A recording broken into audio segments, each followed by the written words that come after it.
What's going on, DTC friends and family? I'm here to talk to you about Dynasty Leagues, but not in the way that I usually do.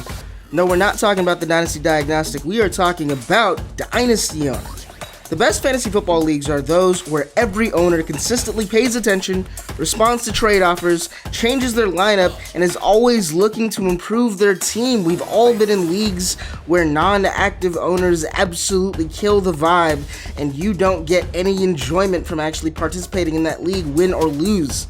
These aren't one of those. This is no off-season for the owners on Dynasty Owner. That's who you're challenging yourself when it comes to Dynasty Owner.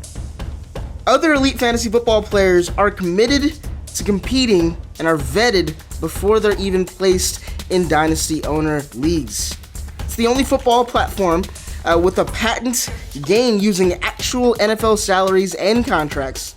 Combine this with a salary cap, trading options, advanced team rosters, and devoted and elite owners willing to compete against you, and you're faced with the same decisions that NFL owners and general managers must make on a day-to-day basis. If you are ready to take the leap, to take the next step, and to take on the absolute creme de la creme of Dynasty gamers, then don't miss out.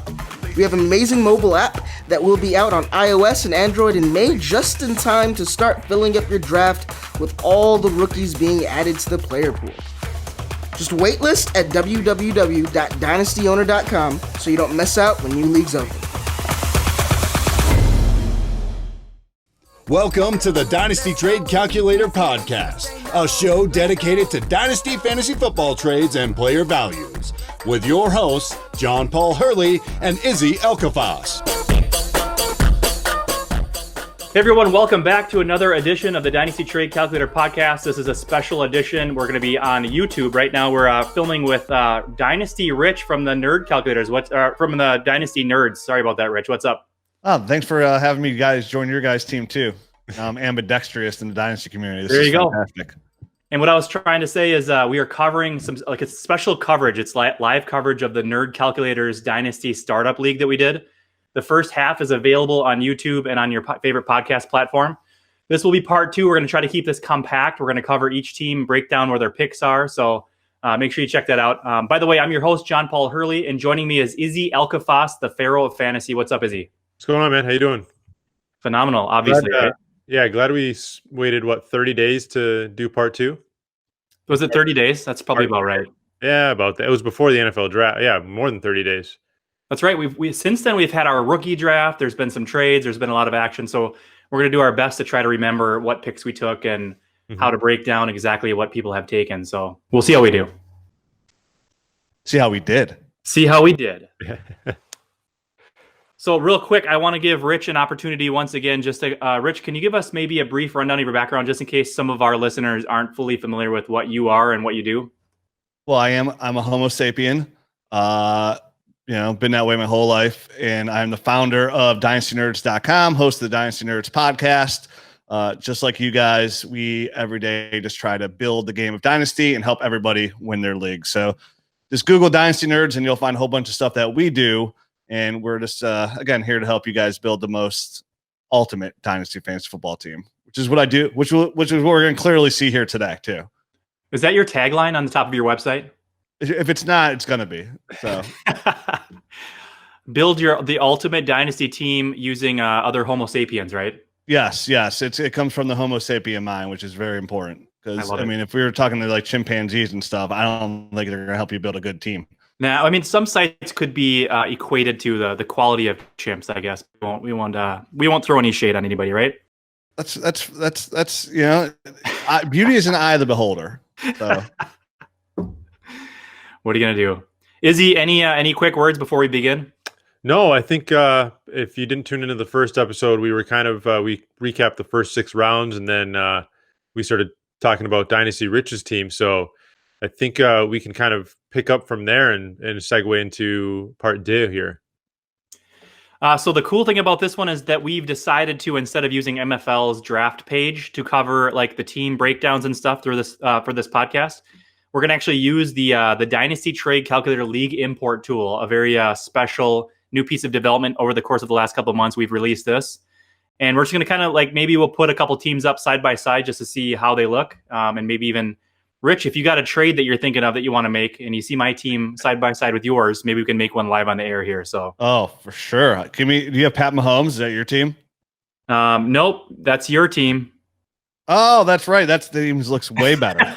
Then it's like, trade me Pat Mahomes. It's been so long since this draft. So for those of you that are following along on the YouTube channel, you're able to see your screen. We'll pull this League Import tool up so you can see the team side by side. For the ones that are listening, I would encourage you to go check out the YouTube before you get too far into listening to this. It's going to be much better for your experience. So let's get started. Maybe I'll start with Izzy. So Izzy, Dynasty Rich's team is on the right. And once again, as a refresher, this is a 12-team PPR Superflex format. It's tight end premium, and it's also point per first down. I think I got that right. So keep that in mind as you're evaluating these teams. So start with Dynasty Rich's on the right side there. What do you think? Yeah. So we before we had our, I guess after we had our draft, the NFL draft had commenced. So we had drafted draft picks, not players, and Rich had a litany of draft picks that now he's turned into players. He was short at quarterback in our first episode. He picked up Justin Herbert in the draft, so he's now got Mahomes, Herbert, and Truth Bisky, everybody's favorite quarterback. I call him Turd Bisky. Some people call him Truth Bisky. I think he's a turd, but that's just me. Then we got Leonard Fournette, Melvin Gordon, Le'Veon Bell, David Johnson at running back with Evans and McFarland as his rookie stable. Duke Johnson. Duke Johnson, not David Johnson. My apologies. So I think, I'm a big Anthony McFarland fan, so I like that pick. I know Evans is getting a lot of hype, and I'm a big Derrick Henry fan, but at the same time, they could let him go next year.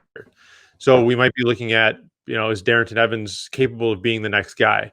So I'd say that's intriguing, but I think he's definitely aging at running back. Where he's strong is wide receiver. And I think there's a good balance of veteran players that are undervalued that he got good value on during the draft, like AJ Green, even Jarvis Landry. In a format like this, he should pick up a lot of first downs just because he should get a lot of receptions. So I think he's undervalued in this league. So it's going to be a good pick for him. He's got Chris Godwin, DJ Moore, two potential up and coming. We could be looking at these two guys being two top 5 wide receivers in 2021 ADP, which is very possible. I can see that happening. So he's strong there in his tight ends. He has Austin Hooper as his lead. Obviously, he's a Cleveland guy, so he's really he's got a bias. I mean, let's all be honest. He's got a Cleveland bias. He hated Austin Hooper up until he signed with Cleveland. Is that right, Rich? Fake news. Just making that up. But no, there is a lot of CLE by a lot of his players. Yeah, a lot of CLE. But I like the construction of the team overall. I think he could turn one of those wide receivers into a quarterback at some point in time, even if it's not an elite quarterback, but somebody that can fill in if Justin Herbert isn't the guy to start and Trubisky loses his job to Foles. So I'm a big believer in you got to have 2 quarterbacks in a Superflex league. So we'll see what he does, but I think the base of this and how he drafted in his rookie draft as well, I think he did a great job. All right, here's how we're going to do this too, Rich. I was going to give you an opportunity to weigh in on your own team, but I think we did that in the last podcast. Plus, I think just for the sake of keeping this compact, maybe what we'll do is have one person break down each team that we come across here. So that was Rich's team.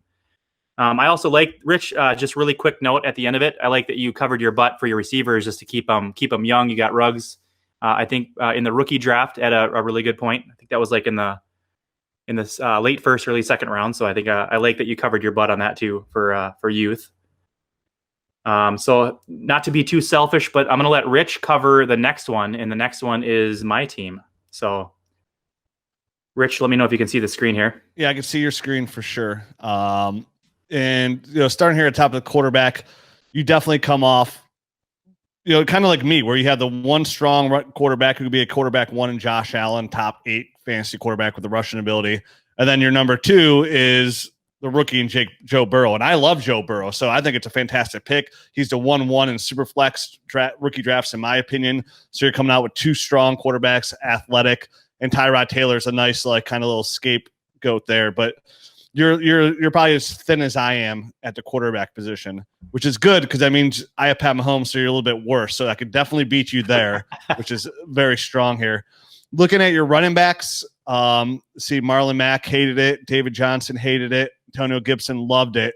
Oh wow, JP, what happened to your running back situation? I unintentionally employed the 0 running back strategy in this draft.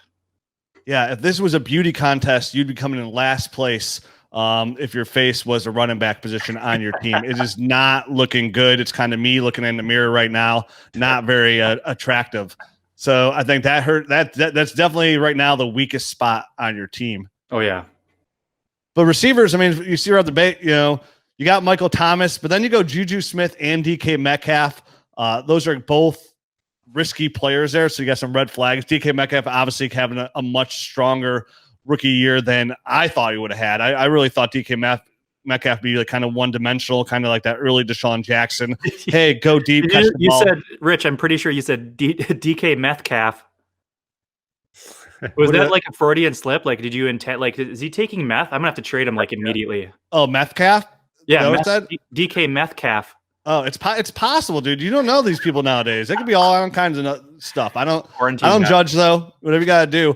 I'm not a big Juju fan, honestly. I wasn't a huge fan of him coming out. Then he dominated, and he's still super young. We'll see what everybody wants to say. Well, Big Ben's coming back. Big Ben's coming back, and this is going to solve all Juju's problem. But I mean, some of Juju's route running last year wasn't that great. He had some drops that had nothing to do with the quarterback situation. We'll see if Big Ben kind of gives him a boost, but that worries me a little bit. I'm not so sure with the way they brought in more receivers. They drafted Chase Claypool in the second round and said they're going to use him as an X receiver. They're not using a tight end. They have James Washington. They have Deontay Johnson. So there's no guarantee that Juju is going to get locked up here in Pittsburgh. And we see when teams leave their original team and sign elsewhere, you have a 50-50 chance at best of then succeeding at a fantasy level. The rest of your receivers, as we scoot down here, just don't love that. I mean, you got Michael Thomas, and that's great. But man, I wish I had your draft pick in this. What is the disrespect pool? Disrespect draft, yeah. Yeah, because I completely mean to be disrespectful, and your team's just not looking that great right now, JP. I gotta say, let's see what you got down here at tight ends. You got Zach Ertz, Noah Fant. Finally, some super. Oh, you got Jerry Jeudy, a receiver. Never mind, I take that back. Your team just got a little bit better. So your receiving core is not as bad. And obviously, looking there at Zach Ertz and Noah Fant, 2 young tight ends that could both be not only tight end ones, but top 6, top 7 tight end ones, which is in a league of their own, which is such a strong thing to have in tight end premium. So your tight end core looks pretty good. That's your saving grace. And your receivers aren't as bad with Michael Thomas, Jerry Jeudy, DK Metcalf, and Juju. And that alone could be a really strong core. So, yeah, your team looks like right around the middle of the road. Like I'm looking down on it from where I'm at as a team standpoint and saying this isn't terrible. It's not Waz. It's not Waz's team. There you go. Dynasty Rich gives my team an F+. I'll take it. I'm ready. No. I give that a C+. What is C+. I was going to say, if Juju played for the Cleveland Browns, he'd be the best receiver in the league in Rich's eyes. I know, I love Juju, yeah. Listen, it's an AFC North thing. That is such a false aspect.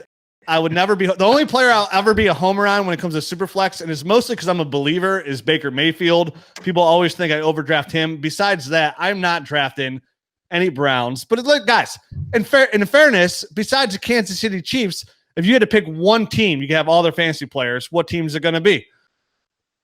Yeah. Your guy. guy. Yeah, good question.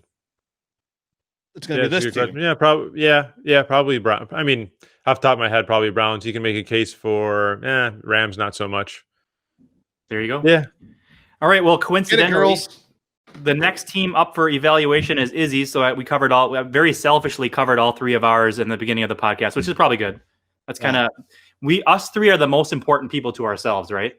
Yeah. And you 2 are more important than anybody else in that league that I know, for sure. For me, personally. Even Matt. You heard that right, Matt. We are super important. So really quickly, I'll break down Izzy's. Izzy went quarterback heavy, Lamar Jackson real early. Went Sam Darnold. I think that was like in the 5th, right, Izzy? Yes, 5th round. 5th round. And then so he was stacked pretty heavily at quarterback, obviously Lamar Jackson leading the way. Running back, David Montgomery, Darius Geis. I like those guys as a very good value this year. So I think Izzy went real heavy on the value with its running backs up until getting, I think he went with a couple early rookie picks and then startup draft. So you got Clyde Edwards-Helaire, Cam Akers. So I think you brought that. You have a well-rounded running back. Rich, what would Izzy look like if his face was a running back? Probably looking like Kate Upton out there. Kate Upton, I like that. Okay. You got Clyde Edwards-Helaire alone. I mean, the way I look at it in a super flex league, if you have opportunity with how strong, like you always have to offset the whole team, how your whole team looks. And with how strong Izzy is at quarterback, that running back core, the fact that he has one high-end running back one and Clyde Edwards-Helaire alone is a huge boost. Because, definitely in startup drafts, usually if you're strong at quarterback and you're strong at tight end and receiver, you're going to be weak at running back because that means you missed a boat on there. But Izzy crushed it again, Clyde Edwards-Helaire, along with Cam Akers. I mean, so even with his original picks, he has the upside guys in David Montgomery. He's got two young guys that are under rookie contracts. I mean, Clyde Edwards-Helaire's got the 5-year contract just to dominate there. So I really like Izzy's team a lot. Yeah, and somehow was able to get some extremely good value in the wide receiver position too with DJ Chark. I know that's a great value. He's actually gone up this offseason some more. I think probably because he relatively survived the 2020 NFL draft. Michael Gallup, a lot of people feel like he'll still be the wide receiver or could be the wide receiver one in that offense, even with all the extra company. I still think he's good. Mecole Hardman and Izzy and I have a franchise in Madden, and Mecole Hardman has turned into a superstar X factor. So I think that's going to happen in real life because it happened in Madden, right? That's how it goes. It's got to be. Got to be. George Kittle at tight end. I think your weakest position is probably receiver, even though you got a couple of decent ones. They're middle babies. But George Kittle at tight end, followed up by Jonnu Smith. I thought you did a really good job at tight end there too, since this is tight end premium and point per first down. So I'll give you your draft. I faded wide receivers quite a bit just because it's the least important position in a league like this. We can tell. I'll give your draft an F-. I think you did pretty good. There was so much. I mean, with Marvin Jones and Alshon in the 16th and 17th round, I said, well, forget it. I'll just roll with these old geezers and try to figure it out later. There you go. Izzy, you're up. Why don't you break down Stompy's team quick here? You got a couple minutes. Yeah. So with Stompy's team during the draft, there was a couple head scratchers for me. But overall, I mean, I'm a big fan of Gardner Minshew, so I like that as his QB2. And Tannehill technically would be his QB2 because he drafted ahead of Gardner. But I think when you look at Gardner from a value acquisition to upside perspective, it's one of the best values in the draft. I think he could be, as a rookie, he was a QB, I guess, high-end QB2 when he played, maybe low-end QB1 on a points per game, and especially in a format where point per first down, he does have the scrambling ability to pick up some of those. So it's kind of a sneaky aspect to it. I love Nick Chubb, Alvin Kamara at running back. I think those are two really solid running backs. Aaron Jones is his third running back, who I'm a little bit concerned with. But if you're talking about Aaron Jones being your RB3, phenomenal running back, stable. Outside of the depth after that is pretty light, but having a top three like that is great. And then you look at his wide receivers. Brandon Cooks, Jamison Crowder is actually my favorite receiver to own in Dynasty right now, just because he's dirt cheap and he will put up if he can stay healthy. That's always been Jamison Crowder's problem, is he just can't stay healthy. But if he does stay healthy, he should put up a very high end, maybe not high end wide receiver 2 numbers, but definitely high end wide receiver 3, mid wide receiver 2 numbers in an offense like that. He could look at 100 receptions with only Perriman behind him, with Denzel Mims behind him. There's not a lot to get excited about with the New York Jets passing game. So he could be the recipient of a lot of targets. So I like him a lot. Tyler Lockett, not a huge fan of, but I think Calvin Ridley as the wide receiver 2 in Atlanta could be a high-end wide receiver 2 in fantasy. I don't think he's got wide receiver 1 potential with Julio being there. So I like his receivers. I mean, it's not as strong as you'd hope going into the league, but I think he could add to that with the other pieces that he has on his team. So I think his weakest position is wide receiver.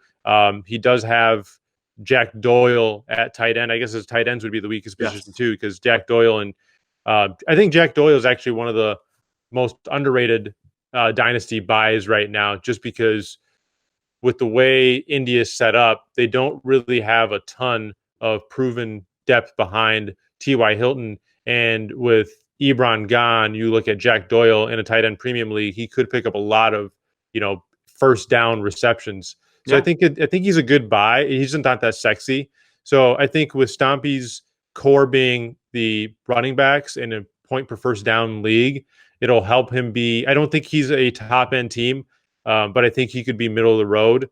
I didn't like what he did at the draft. Looking at his team afterwards, I don't mind it, but I think he's got some work to do, especially at the wide receiver position and the tight end position. There you go. Next team up for evaluation is FF Couch Coach. Rich, you're up. All right, let me look at this team here. He is Carson Wentz. Yep. Yeah, so he's got Carson Wentz, Nick Foles, and Phillip Rivers. And what's really weird is he took Nick Foles significantly ahead of Mitch Trubisky. So he obviously feels that that's the way to go. And Taysom Hill, he did draft Andrew Luck. That seems like a great pick right there.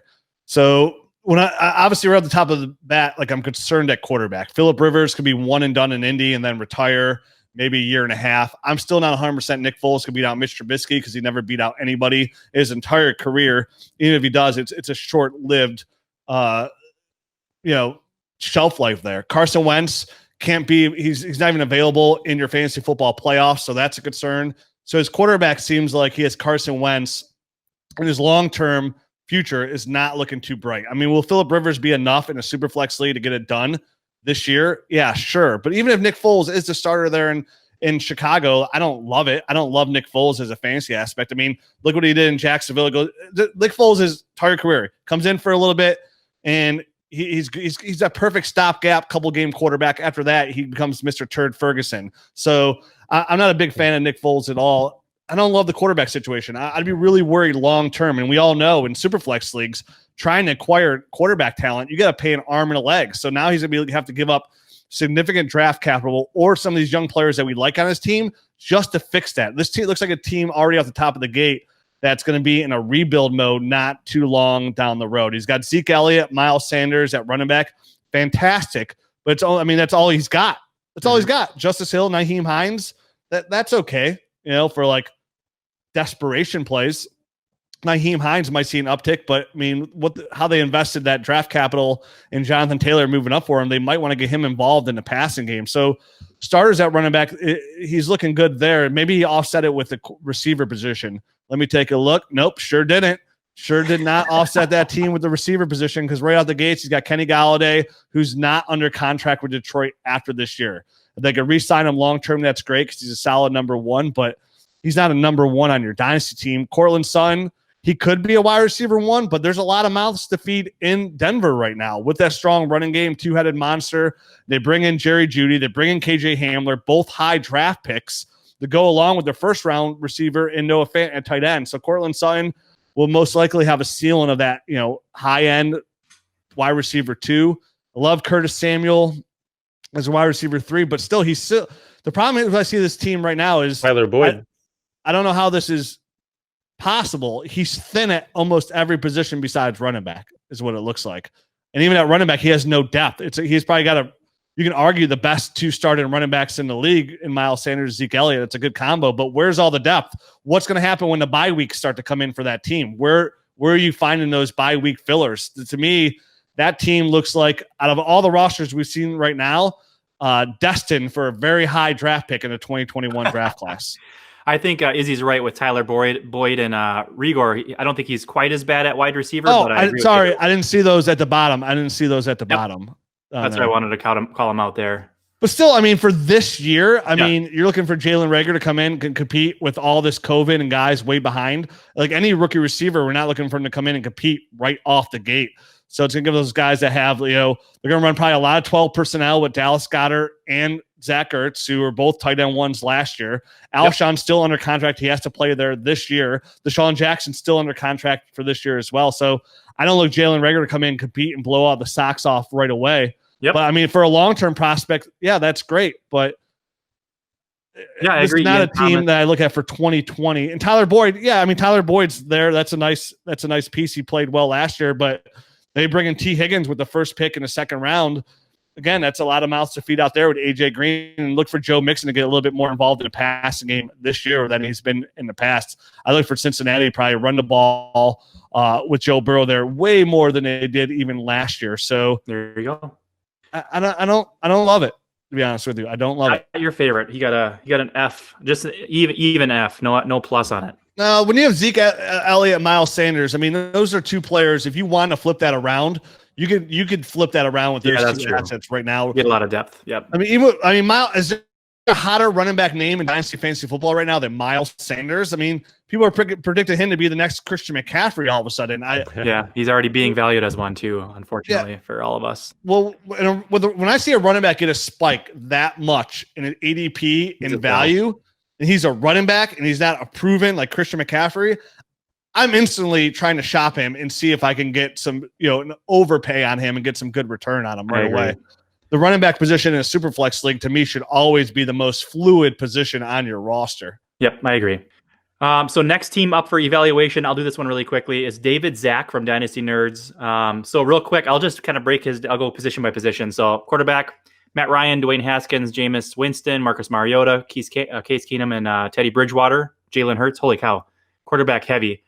I'd say he did a good job at quarterback. He's got a ton of youth plus Matt Ryan, and he's got a ton of depth. I would imagine that David Zach is probably drafting to trade. Once people realize that they have some shortcomings at quarterback, he'll probably make some moves.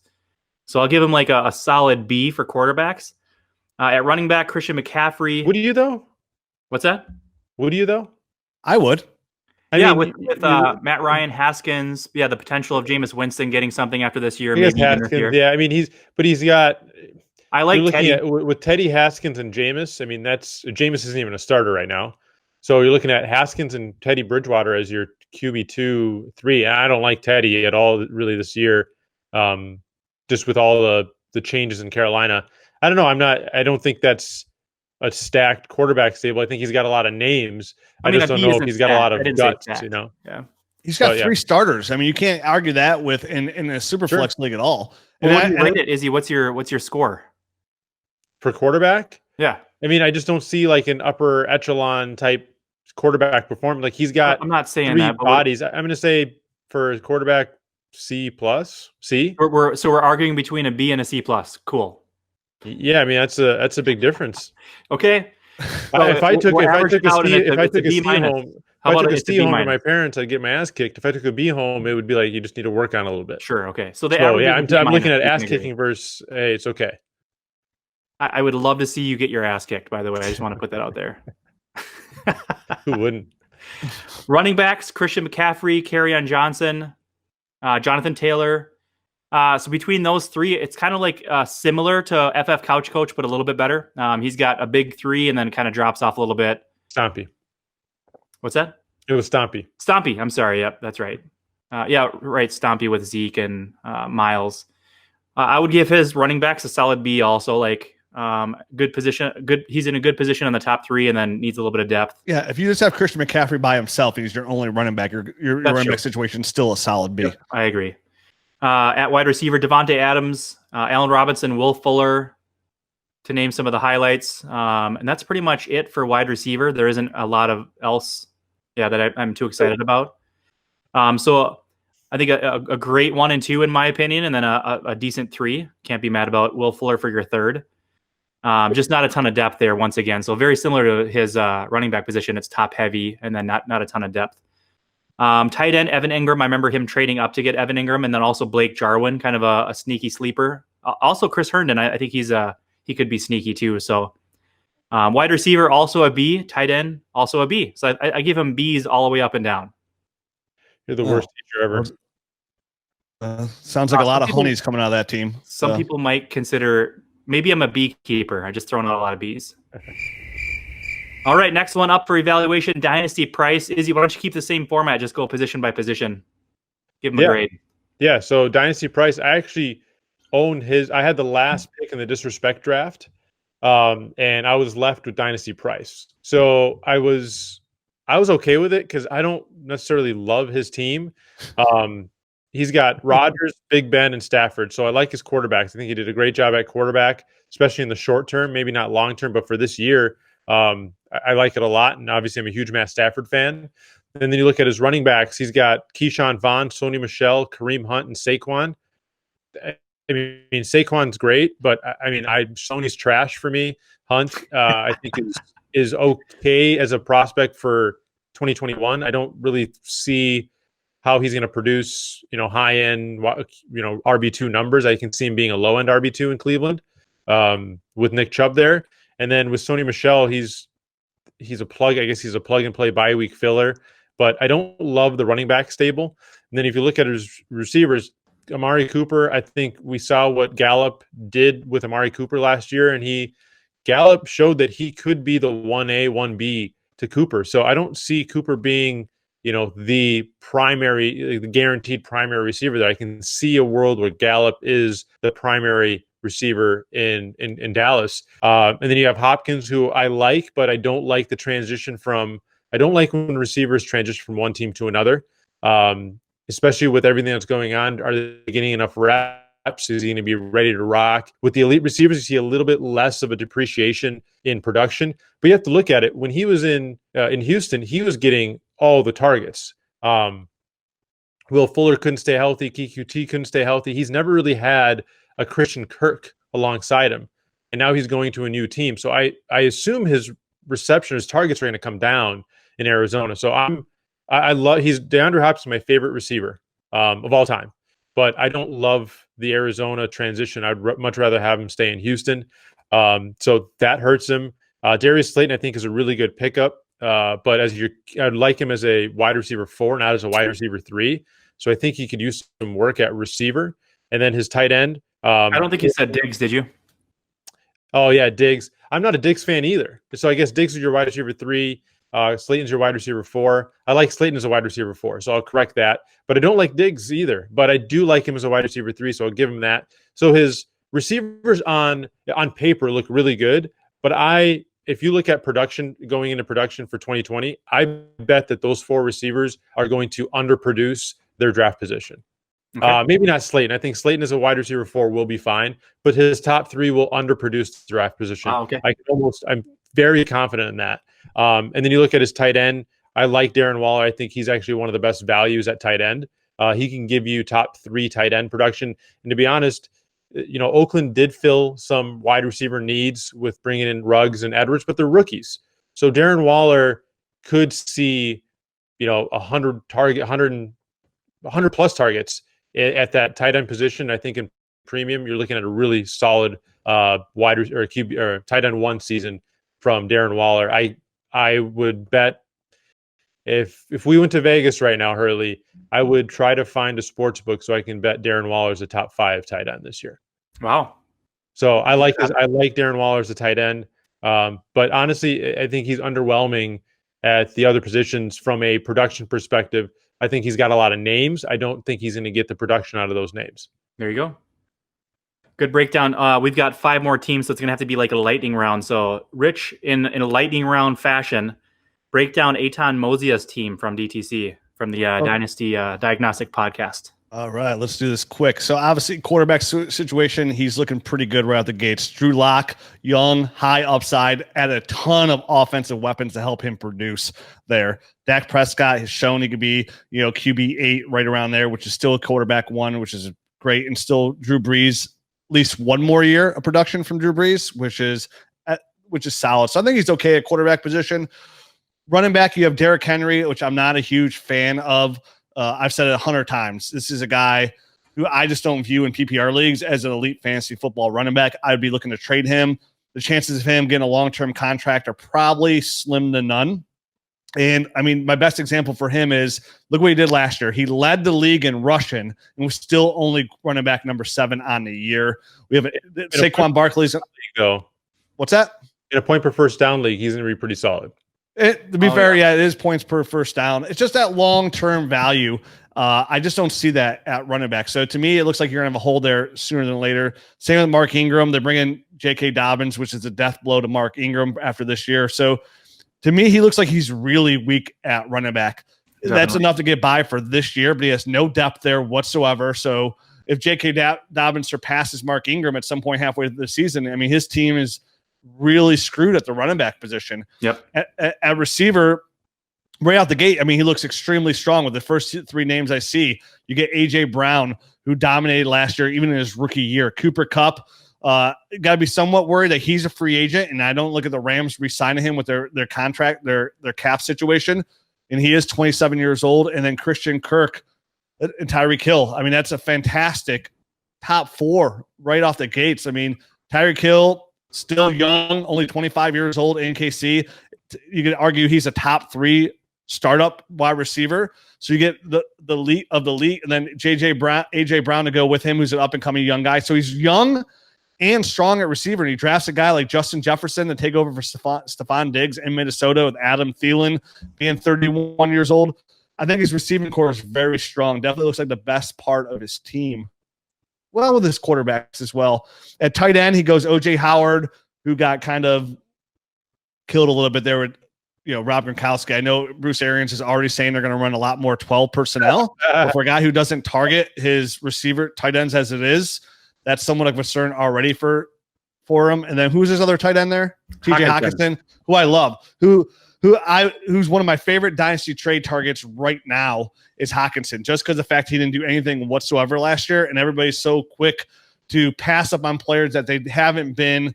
What have you done for me lately? I've been making a lot of offers. I've given up my 2021 first, 2022 first for TJ Hockenson in multiple tight end premium leagues already. I think he takes a big step forward this year, because we got to remember, in Detroit, there's not a single wide receiver on that team that's under contract for 2021. Look for TJ Hockenson to take another big step forward, to be that kind of, we're hoping he turns that George Kittle-esque kind of receiver to lead that team in targets and in receptions, and most importantly, red zone receptions. I think in first down, points per first down, I think TJ Hockenson can even dominate there as well. That's a team that had, besides the New England Patriots, had the most red zone targets inside the 10, and TJ Hockenson only had 4 of those last year. So we should look for positive regression in that standpoint going huge this year. And that's with the fact that Matt Stafford wasn't even a quarterback for the last half of the season, and he still showed like he could show some promise in an offense. So I love TJ Hockenson. There you go. Next team up for evaluation is Nick Whalen from Dynasty Nerds. Nick did a great job drafting quarterbacks. Rich, before we started recording, you were saying how much how good Izzy's quarterbacks were.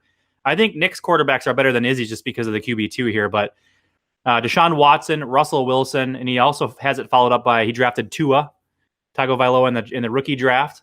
So I think he gets probably, I would give him an A- at quarterback, maybe just a solid A. Very good job, Nick. At running back, he went pretty heavy on the value here. So you got Austin Eckler, Todd Gurley, Chris Carson. What's that? Let me stop here for a second.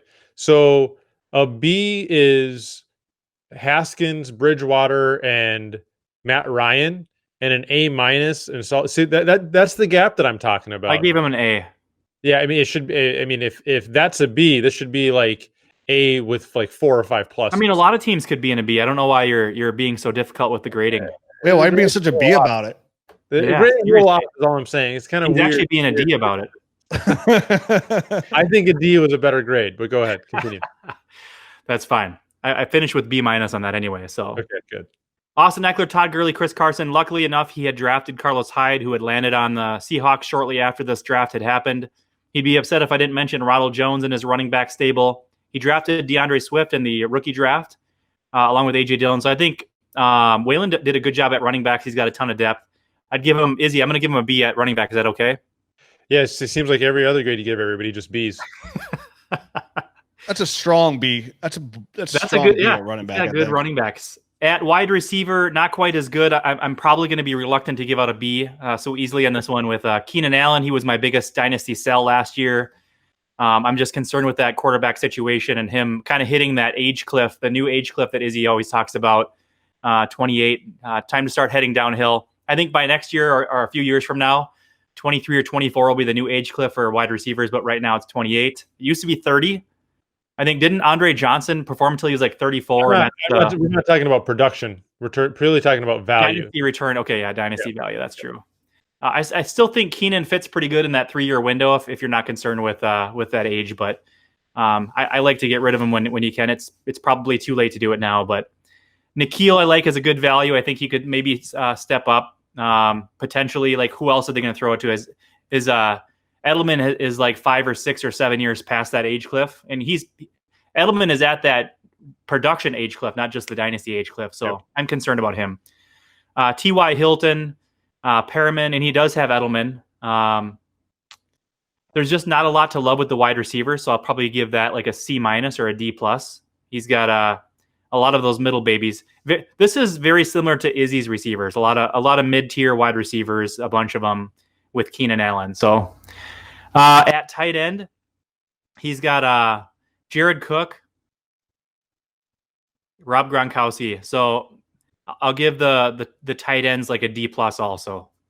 Really? I think Jared Cook's underrated, but yeah, but once again, he's at that point along with Drew Brees where Waylon's gonna have to be concerned with his tight ends going forward. He's got Witten, Greg Olsen, Jared Cook, like the oldest tight ends in the entire league, and nothing to back it up. So from a dynasty perspective, and Rob Gronkowski, the average age of his dynasty wide receivers are 31.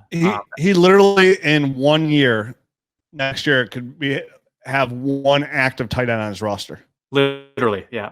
So that's a D+ in dynasty for me. Yeah, fair enough.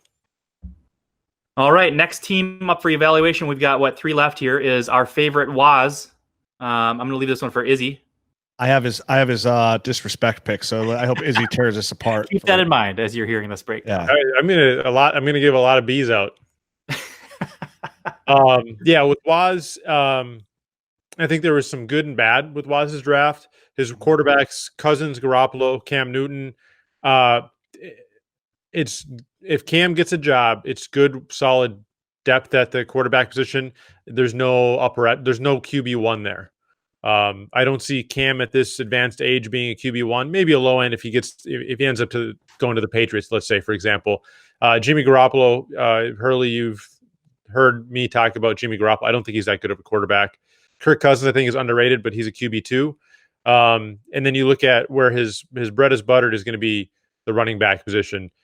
He's got Josh Jacobs, Joe Mixon, James Conner, and Devin Singletary. I mean, you're looking at from RB1, RB2, RB3, RB4 perspective. If you stack them up against the rest of the league, you're looking at a top 4 that could compete with anybody's top 4. It might be the best top 4 out there. And he backed up Devin Singletary with Zach Moss there just in case something happens to Devin Singletary, or if Zach Moss ends up being better.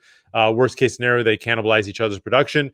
But him being potentially your RB3, RB4, depending on what happens to James Conner, I don't mind it. I think he did a good job at running back. You look at his receivers, a lot of names that I like, namely Deontay Johnson, who I've always been a big fan of. You got Alan Lazard, who I like as a wide receiver 3. I think his wide receiver 1 is Mike Evans right now, which a lot of people aren't that excited about, but I think he's underrated. Undervalued, especially. Maybe not underrated, but definitely undervalued. So it being your wide receiver 1, Mike Evans, not all that exciting, but I think solid enough. Deontay being your wide receiver 2, I'd like him as your wide receiver 3. So I think even though I like Deontay as a player, I think that's too aggressive as a projection moving forward. And then Alan Lazard, I like him as a wide receiver 4. So I think he's missing a wide receiver 2 to kind of bump everybody down.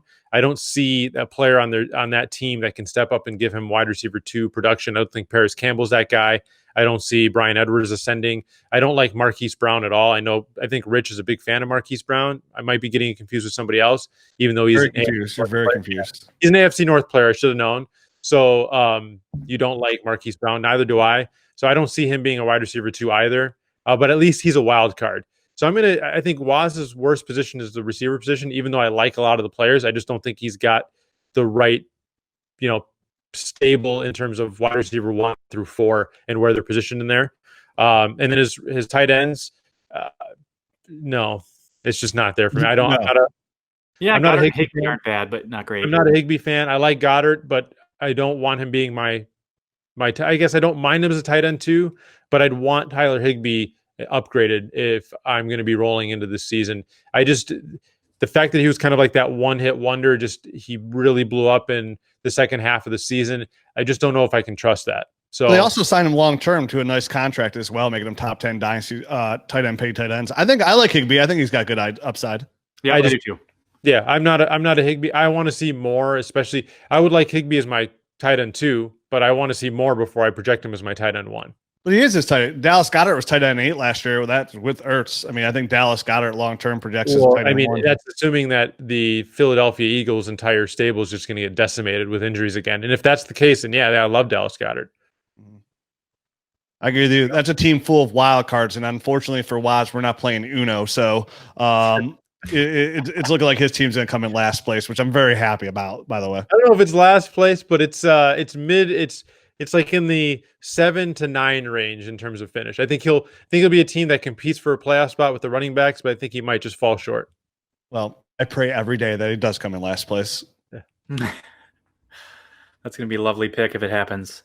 Rich, you get the next one. Dynasty, Matt. We've got 2 teams left. Go ahead and fire this one off when you're ready. Yeah, I actually like Matt's team a lot. I love the way he started the draft, going back-to-back Oklahoma quarterbacks and Kyler Murray, Baker Mayfield.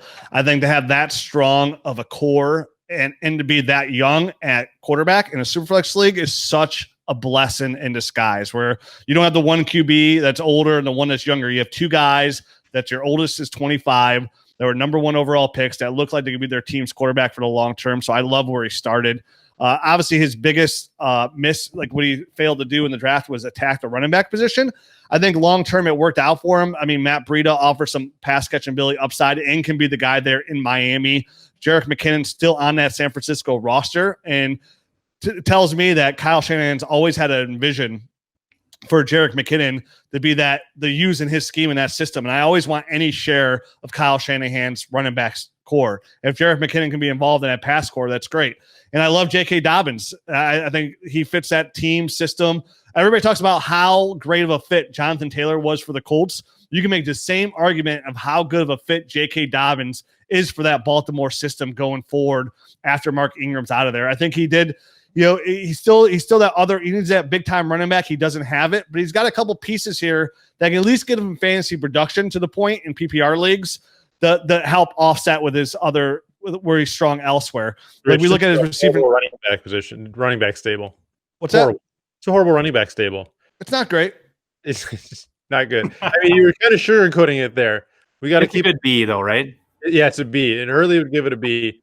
Yeah, it's definitely weak, but I mean, having J.K. Dobbins, who could be has that potential to put up running back 1 numbers potentially, then I mean, he's a better pass catcher and better, could be a better point running back in this right now than Mark Ingram, who finished as a running back 1 last year. So going forward, yeah.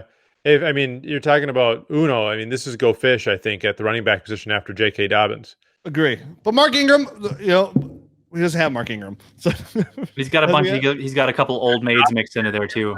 And James White, who I don't mind. Matt Breida. I mean, it's just not that strong. No, it's definitely not strong. I think but we all know, like in a super flex draft, the one position you could draft in a rookie draft going down the road, and definitely having JP's pick is a blessing in disguise for how bad his team was. So yeah, I mean, he's definitely going to get like Travis Etienne, Chuba Hubbard. He's going to add an elite running back for sure. Having a top 3 pick is going to be bona fide loving for him. So that's good there. And you go on the receiving core. I mean, he's got Odell Beckham, Deebo Samuel, Mike Williams, Devontae Parker, boom, boom, boom contributors. I love Deebo. I love Odell this year for a bounce back. I think Mike Williams is one of the most underrated pieces out there in Dynasty right now, because everybody saw that he hasn't done anything. But if you look at Mike Williams' production on his targets, I mean, if you just take production on targets, he shows that he could be a high-end wide receiver too. I think bringing a guy in like Justin Herbert and his arm is going to do wonders for Mike Williams. I'm a big Devontae Parker fan. And then he adds some really good young depth there. I mean, look what he adds in the rookie category alone. T. Higgins, Denzel Mims, Brandon Ayuk, Van Jefferson. I mean, those are all prospects that I like a lot as dynasty rookies, and he has 4 of those guys, 4 of them. So if we all know the rookie draft is a 50-50 hit as it is. So he gives himself 4 bullets to shoot, and he added Ayuk with Deebo Samuel. You want that number 1 receiver in Kyle Shanahan's offense. So he set himself up to have Deebo and Ayuk. So one of those guys is going to be the number 1 receiver in that offense, which should put up good fantasy production. And then you look at his tight end position. Again, he killed it, man. Mark Andrews, Hunter Henry, Mike Gesicki, two really strong tight end ones in Andrews and Hunter Henry, and then two really good upside guys, and Mike Gesicki, who started to come on really strong at the end of last year, and Jay Sternberger, with the Packers not adding a lot of weapons in the receiving game. It's pretty much Devontae Adams and Alan Lazard. Jay Sternberger is a big receiver. He's not a tight end. He's a big receiver, and that's what he does well. So I think overall, if he had just one more running back, this is like a very, very good team. But overall, I still think it's a really good team. I like what he did. All right, there you go. So, Rich, you evaluated probably what we might agree to be as one of the better teams in the league, and I think overall this could be one of the more. I'm trying to find a way to put it more culturally sound, like put it a little bit more nicely. But this team's going to have some opportunities in 2020 and kind of repairing some of these gaps that he's got. This is Culture Coach's team. He went right away with Daniel Jones, Tom Brady. He went really early on Tom Brady. I didn't like that. I think he's a big fan. I think he must believe that Brady's going to have more than just a single year with how early he drafted him. So Daniel Jones, Tom Brady at quarterback. I love Daniel Jones. Isn't enough to get into the B territory for me. So I'm going to give him like a C for quarterbacks in Dynasty because that's all he's got. There's no other wild cards mixed into there. And then we got Dalvin Cook at running back, along with Kenyon Drake, Raheem Mostert. And that kind of rounds out the running backs. Dalvin Cook definitely brings him up into a B. He's one of those guys that can elevate his team. And I like Dalvin Cook's receiving will kind of come to light, I think, this year. I think he's going to be one of my favorite ones to watch in the receiving game. So, again, I think I said a B at running back. Wide receiver, Julio Jones. I like Julio, obviously, for production in a couple years. I don't like pairing Julio with Tom Brady. Like, he's your best wide receiver. Pairing him with Brady is kind of concerning, along with Adam Thielen. So, like, there's going to be some big dynasty gaps that he'll have to manage in the coming years, as soon as next year even. I like that he picked up Terry McLaurin. Anthony Miller is a good sleeper, but wide receivers, probably like from a dynasty perspective, I give him like a C+.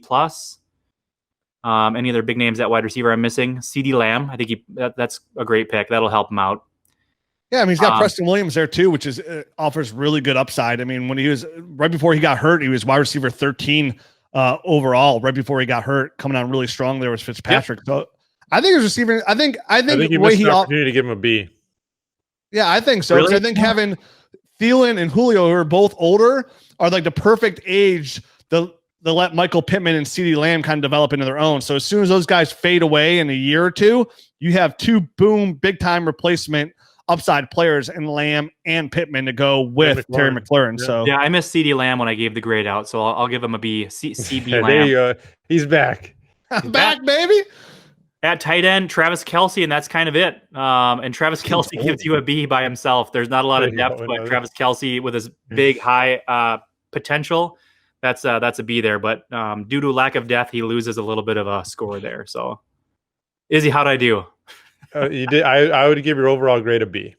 The funny thing, so really quick, one final like dynasty note at the very end here. I think tight ends have a little bit later of an age cliff as far as dynasty value is concerned, and Travis Kelce is really flirting with that. I think maybe last year could have been the hot spot, the pocket to sell him, but there's still an opportunity this year, especially after the season kicks off, because Travis Kelce will have zero trouble getting that production. I think there's rumors out there. People are flirting with the idea that Travis Kelce could be looking for a new team next year based on his contract and his outs and stuff, and what Kansas City has to spend. So I do like Travis Kelce as a sell as the season kicks off. So that is it. You guys have any other words of wisdom before we back out of this? Well, I like to say my team looks fantastic. And I would give it an A, a very solid A. I give it a B. All right, you guys, we'll be like the normal YouTubers. Smash the like button, subscribe, give our podcast a review. Like, give us a B. Like, at least give us a B, right? We earned the B on this podcast. It's my favorite Dynasty podcast. It's not the Dynasty Nerds podcast. So I think you guys should smash those ratings and reviews for sure. There you go. Follow us all on Twitter. Make sure you check out Dynasty Rich on Twitter at Dynasty Rich. There's no hyphens or underscores in your name, is there? No, dude. I make mine kid-proof. You are the original. Dynasty Rich on Twitter. Follow our main handle at FF Dynasty Trades to look at trades, announcements, lots of stuff coming up, exciting stuff in the future. Check out Dynasty Nerds, dynastynerds.com. Anywhere you can find them, just like Rich said, Google them. You'll find their podcast, their website, all their stuff. That's all we got for you guys. Thanks for hanging out. Bye. Let's go with DTC. We trust they know. Let's go.